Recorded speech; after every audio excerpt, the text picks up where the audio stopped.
Bonjour mesdames et messieurs, une très cordiale bienvenue de ma part. Je m'appelle Mike Schaeffer, je suis spécialiste en sciences de l'information et de la communication auprès de l'Université de Zurich où j'occupe une chaire de communication scientifique et je suis donc quelqu'un qui étudie la communication publique sur différents sujets scientifiques, y compris le sujet du changement climatique. Aujourd'hui, j'aimerais en 10 minutes environ vous donner un bref aperçu des différents sujets pour l'atelier participatif chez Climate Focus que vous pourrez suivre ici. Et à cet effet, je vais partager ma présentation avec vous. Climat et information, c'est le sujet de cet atelier participatif. Vous le savez déjà. Et peut-être que cela vaut la peine de jeter un regard sur le sujet du climat en tant que tel, parce qu'il y a deux choses qu'il faut relever. D'une part, on peut constater que le sujet du climat est souvent décrit dans la recherche scientifique comme un sujet qui s'impose peu, qui reste comme en retrait, qui n'est pas proche des personnes dans leur quotidien, et cela pour trois raisons. Le premier élément, c'est que pour le changement climatique, on a affaire à un phénomène qui relève d'une grande complexité d'un point de vue scientifique, qui relie beaucoup de disciplines scientifiques différentes, qui est décrit par des chercheurs, et cela n'est pas toujours accessible et compréhensible pour tous. La deuxième chose, c'est que le changement climatique est décrit, comme vous le voyez ici sur ce graphique GIEC, sur de longues périodes de temps et pour de grandes régions, à savoir pour des continents, pour des hémisphères, pour le monde entier. Et le troisième élément, c'est que le changement climatique a des conséquences mondiales, mais que les conséquences les plus prononcées se font remarquer surtout dans d'autres régions mondiales que la nôtre, surtout dans l'hémisphère sud, à savoir dans toute une série de pays africains. Ce qui fait du changement climatique, d'un point de vue des chercheurs, un sujet plutôt qui s'impose peu. Le deuxième élément, c'est que le changement climatique est un sujet transversal. Il y a toute une série d'informations différentes qui sont pertinentes. C'est bien sûr d'une part des informations scientifiques sur le phénomène lui-même, l'étendue du changement climatique, les causes, les effets, etc. Des éléments qui sont décrits par des chercheurs et qui font l'objet régulièrement des rapports sur l'état d'avancement du GIEC, donc du Conseil mondial du climat que vous voyez ici.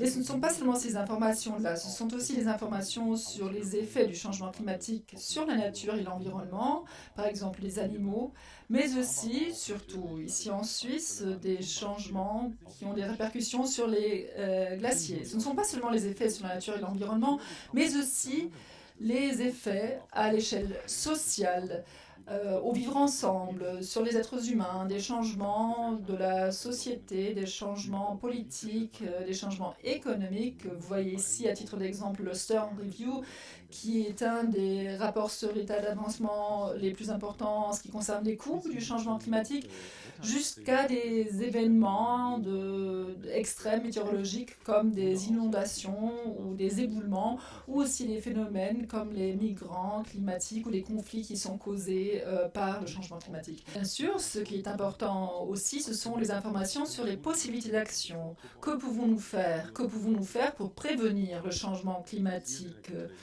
Par exemple, changer vers les agents énergétiques renouvelables, changer de la mobilité vers la mobilité électronique, mais également l'adaptation aux conséquences du changement climatique comme elles existent déjà. Par exemple, la construction de digues, comme vous le voyez sur la photo en haut à gauche aux Pays-Bas.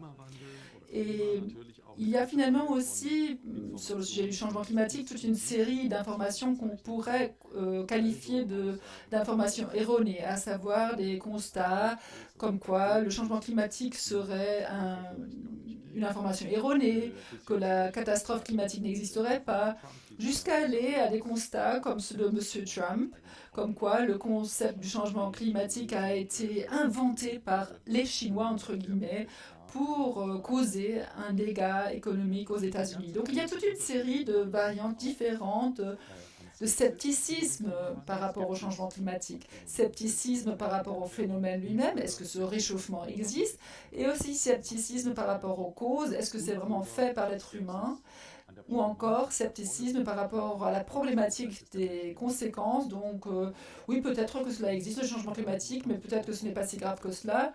Et c'est à ce genre d'informations erronées qu'il faut également se confronter lorsqu'on traite la communication du changement climatique. Et il existe une gamme très large de sources d'informations que nous utilisons tous, citoyennes et citoyens, hommes et femmes politiques, pour nous informer. C'est bien sûr d'une part la science qui se prononce dans les rapports sur l'état d'avancement et dans les publications scientifiques, mais aussi face au grand public lors d'événements comme les conférences mondiales sur le climat, comme vous le voyez en haut à droite, ou encore dans les médias comme dans le cas de Reto Knutti dans le Blick.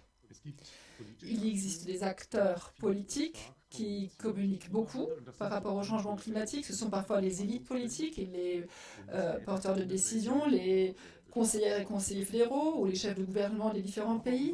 Mais on peut également comprendre par la politique le grand mouvement des citoyens pour le climat, Fridays for Future, les grèves mondiales pour le climat et tout ce qui a surgi tout autour, les Scientists for Future et autres mouvements qui ont rejoint en quelque sorte ce grand mouvement d'engagement pour le climat et qui portent aussi des causes politiques, qui forment un mouvement politique à part.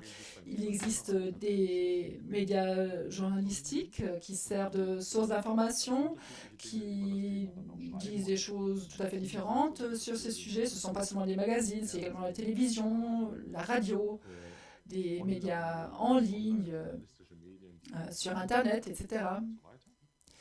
Il existe les médias sociaux qui ont acquis une grande importance actuellement, Instagram, TikTok, YouTube, où il est beaucoup question du changement climatique et parfois il y a du contenu qui est tout à fait problématique d'ailleurs. Et il existe aussi les amis, nos connaissances, notre environnement social, les conversations, les dialogues que nous menons là pour nous informer, pour nous échanger à ce sujet.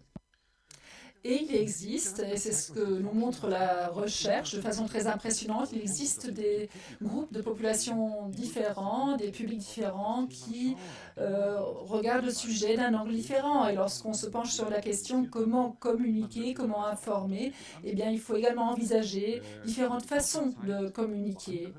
La recherche montre, pour d'autres pays que la Suisse, pour la Suisse ces recherches n'ont pas encore été faites, que différents groupes de la population se positionnent différemment face à ce sujet. L'exemple le plus ancien et le plus poussé en quelque sorte, l'étude la plus poussée, c'est les Global Warming Six Americas, une étude qui existe aux États-Unis depuis presque 10 ans et qui décrit comment la population américaine se positionne face au sujet du changement climatique.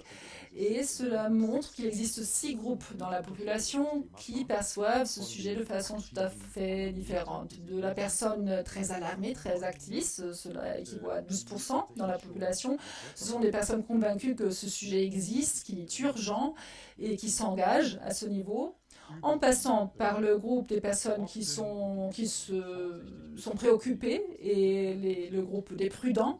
Ensuite, vous avez ceux qui ont des doutes, qui ne s'engagent pas, qui ne sont pas sûrs si ce sujet existe effectivement et qui investissent peu dans ce sujet, jusqu'à ceux qu'on appelle dismissive en anglais, ce sont les scepticiens qui nient l'existence de ce sujet et qui ne s'engagent pas du tout ou qui prennent même des mesures contre argumentent contre la protection du climat.